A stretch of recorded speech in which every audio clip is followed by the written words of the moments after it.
Hi everyone, welcome back to hopefully a less emotional video than the one last week. Although it was emotional, I think it actually made us, after we watched it back together, my husband got quite emotional as well, because he said just hearing me get emotional about downsizing our home back in the UK, he said it actually made it real and made him think, is that really what we want to be doing right now? So we had lots and lots and lots of chats during the week and have come up with a few different options and something that we hadn't considered, which is a last resort. And I'll talk to you about that one first. Before I do that, if I could just ask you, if you enjoy my videos or would like to follow along with our story, then I'd really appreciate it if you would subscribe to the channel and give the videos a thumbs up. That would really help me as I'm trying to build my channel. Thank you.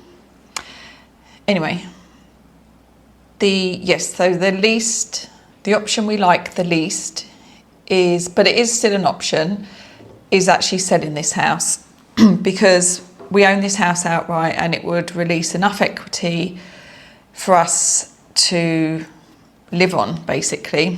So we could keep our home in the UK and retire full time and do a little bit of travelling, maybe just go on holiday, go for longer holidays more often and visit different places. And that, when I said that to my husband, as that's actually something I would be willing to do, which I didn't, a few days before, I didn't think I would be, because I love this house.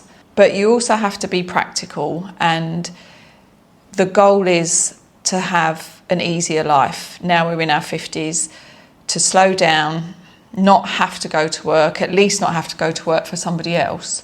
So that option is last resort, but it is an option on the table. So then it made us think, what's the ideal situation? And I think we both felt that moving here full time right now is probably not the right thing for our family and for us. I think the transition needs to be a bit slower. So the ideal situation would be we keep both properties for now and work out a way that we can do that while splitting our time 50-50, because obviously running two houses is expensive and we have a lot of equity wrapped up in both of them, and some of that equity was supposed to be to fund our early retirement. So if we're not going to sell the house in the UK and downsize, then we need to find another way to fund early retirement. And then we thought, well, semi-retirement. So now what we're doing this year is thinking of, we have a few ideas and I'll talk about them in another video. How can we work for ourselves, but in a flexible way? Because we would still like to spend the full 50% of the time here. So we're allowed here for a total of 90 days in a roll in 180 days. So unfortunately, although it is 6 months of the year, we can't break it up how we want to. It has to be on a rolling calendar. And there's apps for that. I've got a Schengen app on my phone, which I use. So every time we come over here, I put the dates in and then it tells you how many days you have left in a period of time to still visit here. I think I've got off track. Anyway, the ideal situation would be maybe 6 weeks here, 6 weeks in the UK, or 4 weeks in January and sort of January, February time, and 8 weeks May and June, and definitely would like to be here September, October, and then that gives us another 4 weeks. I don't know how we would fit that in. We may have to stick with the 6 weeks on, 6 weeks off, but we can. I don't want to keep flying back and forth all the time. That's the thing. Some people do 2 weeks on, 2 weeks off, and me and my husband don't enjoy flying. And I think that would just stress me out too much. So the least amount of flying we can do, the better. But at the same time, I don't want to be here, especially if we're trying to run a business back home. I don't want to be here for 3 months at a time, because I think that's too long to be away. Again, it's all just jumbled ideas in our head at the minute. So keeping the property in the UK and keeping the property here whilst semi-retired, like I say, whilst we're in the UK working for ourselves. I think that's where we're looking at the minute. And what I usually do in life is if there's something that I want, I'll visualise that and then say, right, that's what I want, how am I going to get it? So because that's our number one scenario at the moment, we're going to spend the next few months figuring out how we're going to get that situation. We know we have to work. There's no fantasy world that we can keep both our big house in the UK and our house here. We can't afford to run them both without working. So we do need to figure that out. The second option, if that doesn't work out, or we decide it's just too difficult, the next option is we still downsize in the UK, so we sell our house and buy somewhere smaller. That would release a lot of equity from our house in the UK, and if we downsize, then we can do the 50-50 and we would have money to live on. And the third option, which is probably what we're going to do one day, because I do envisage us moving here full time eventually. So the third option would be downsize the house in the UK, rent out our property and move to Spain. But that's option number 3. So I think we will do all those things at some point, but they'll be staggered. So like I said, last week's video, saying it out loud and then watching it back with my husband really made us realise, right, this is actually serious. We're seriously thinking about doing this, so we need to take baby steps. So the next phase is working out how much money we need to be earning whilst we're in the UK to maintain both houses and maintain our lifestyle.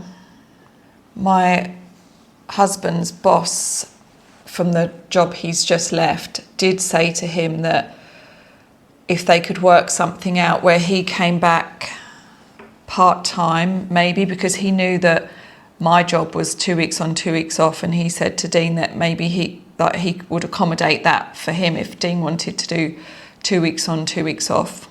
And I said to Dean, maybe talk to him about that, not the 2 weeks on, 2 weeks off, but maybe being more flexible in 6 weeks on, 6 weeks off, or having bigger chunks of time off. Maybe we could do that. And so I think my husband's going to talk to his old boss about that.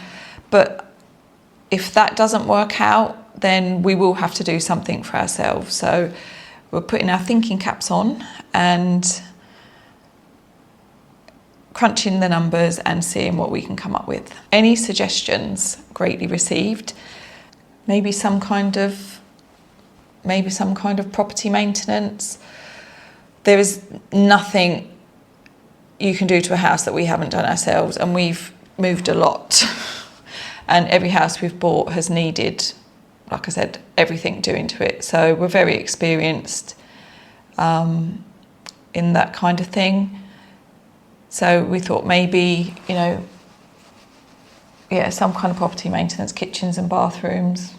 We've got friends in the building trade as well, so that's something we're going to look at. My husband's trade is a car mechanic, but he doesn't really want to do that working for himself.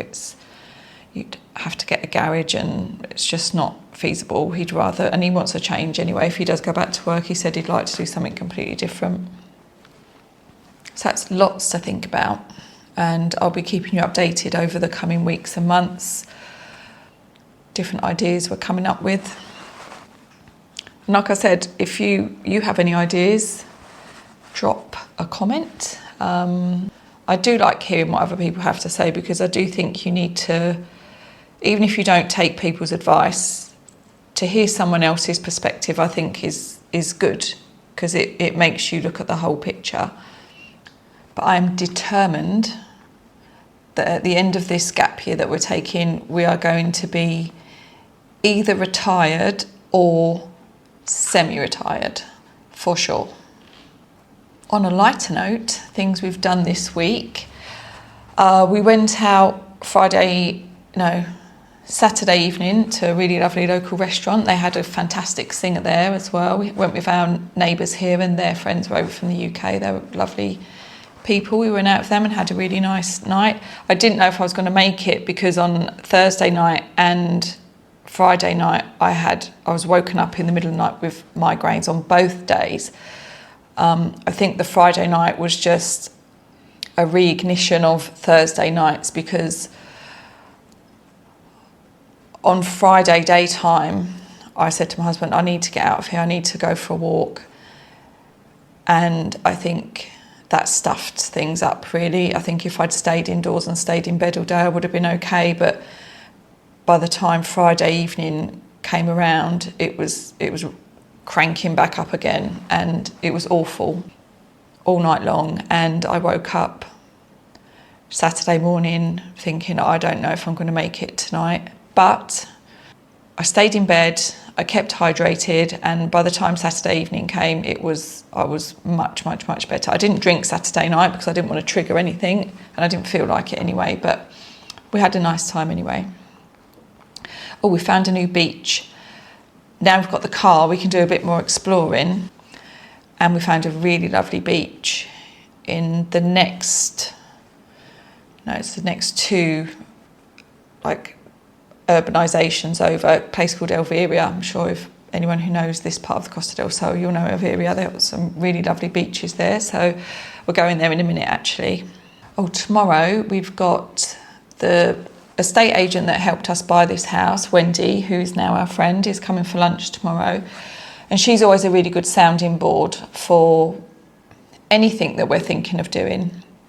When we decided to, or when we were thinking about taking a year off, she came here for lunch then, and we sat down and spoke to her about it and asked her what she thought. And it's just nice to have someone else to talk to about it that's not just us. Oh, this week we've still going to the gym every day, which we're enjoying.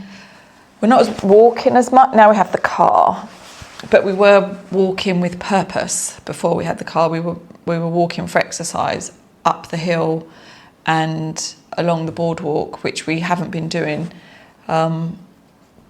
this week and last week. I mean, we were doing it daily, so either one or the other, either going up the hill or walking along the beach. But yeah, we've just, as long as we're going to the gym every day and we're eating well, we're eating really well, so it's much easier now not to slip into holiday mode. We have more of a rhythm of, like, we're not going out eating all the time, probably once or twice a week, and we're still mindful of what we're eating. And like I said, maintain our exercise. So anyway, I feel like I'm waffling now. I'll keep you updated on how we're thinking about what happens next, and if we've had any more brain waves. Anyway, hope you've enjoyed my waffling. And like I've said earlier in the video, I'd really appreciate if you would subscribe to the channel and give the video a thumbs up. Thanks very much. I'll see you next week.